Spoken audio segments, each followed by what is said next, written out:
Bienvenue pour la sélection des meilleures figurines rapport qualité-prix du mois de juillet. Bien en description et commentaires épinglés. Alors on commence avec la Luminasta de Fujigulo. Alors oui, le socle, c'est pas le plastique de meilleure qualité, c'est pas les meilleurs détails, on a déjà vu mieux. On a surtout les deux petites grenouilles en invocation, qui pour une partie du décor sont quand même plutôt bien réalisées. Pour Fujigulo en lui-même, je ne vois aucun souci. Manque peut-être un petit peu d'ombre, mais dans l'ensemble c'est très propre, je lui mets une note de 4. Seiya maintenant dans la gamme Saint Cosmo Mémoire. Écoutez, première chose qui m'a marqué, moi, c'est son visage. Déjà avec les yeux bien propres à la série Saint Seiya dans l'animé. Surtout son petit sourire bien propre à Seiya qui, je pense, est assez difficile à rendre en figurine. Là, c'est rendu parfaitement. D'autres petits détails assez sympathiques comme des déchirures sur son équipement.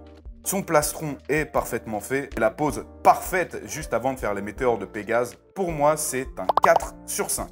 Macheleux dans la gamme DXF maintenant fait partie de ces figurines qu'on n'attendait pas, mais on est quand même déçus. Mais déjà, regardez la baguette, je sais que c'est fait exprès qu'elle soit cassée, et je pense que c'était surtout une excuse au vu de la qualité du plastique parce qu'elle se déforme très facilement. On a un effet luisant sur son visage qui n'est pas concordant avec le reste de la figurine. Et c'est dommage parce qu'au niveau du visage, c'était plutôt bien fait. Mais il ne s'en sortira qu'avavec la note de 2 sur 5. Gon Freaks de Hunter x Hunter dans la gamme Vibration Star. On a un Gon bien vénère qui prépare sa technique de la pierre. J'aime bien l'effet translucide au niveau de ses poings, même si ça manque d'agressivité. Après, je comprends, ils ont fait des bouts arrondis pour pas que les gens puissent se blesser, mais c'est dommage. Peut-être un petit truc que j'aurais bien voulu changer, c'est au niveau de ses bras. Mais là, vraiment, il est tout cuss. Je lui mets un 3 sur 5. Rukia qui a brillé cette semaine dans le dernier épisode de Bleach dans la gamme Solid and Souls.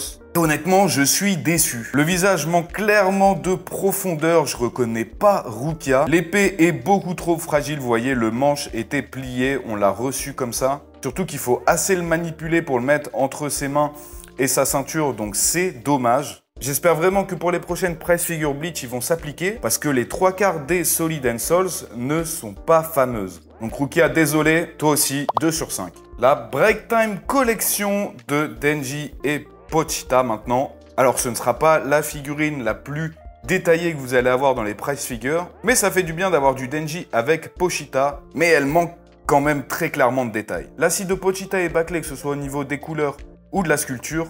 Et bon, pour 20 €, je pense que vous pouvez trouver mieux, donc je lui mets la note de 2 sur 5. Alors là, les gars, on est sur les deux figurines que j'attendais le plus. Naruto et Sasuke pour les 20 ans de l'animé. Je ne saurais même pas comment décrire l'outfit. C'est un mélange de tenues japonaises traditionnelles mis au goût du jour dans l'univers de Naruto. Vous voyez par exemple, Sasuke, il a le masque avec le Susanoo. Ou encore sur le bras droit, les épaulières aussi de son Susanoo. Alors de face, Sasuke peut paraître un peu bizarre, on dirait qu'il a pris un peu de poids, mais de côté, comme il est censé être posé, il est parfait. Naruto, pareil, énormément de détails sur ses vêtements. Son masque de Kyuubi est super mignon, je trouve. Son visage est parfaitement fait, alors oui, peut-être on pourra dire qu'il a un peu trop de rouge à lèvres, allez, c'est le seul défaut qu'on va y trouver. Et j'aurais vraiment du mal à me décider sur laquelle des deux je préfère. En tout cas, pour 20 € à l'unité, c'est un grand oui pour moi, c'est du 5 sur 5. On termine en beauté avec les matchmakers de Goku et Oob. Est-ce que je dois encore vous louer les qualités de cette gamme?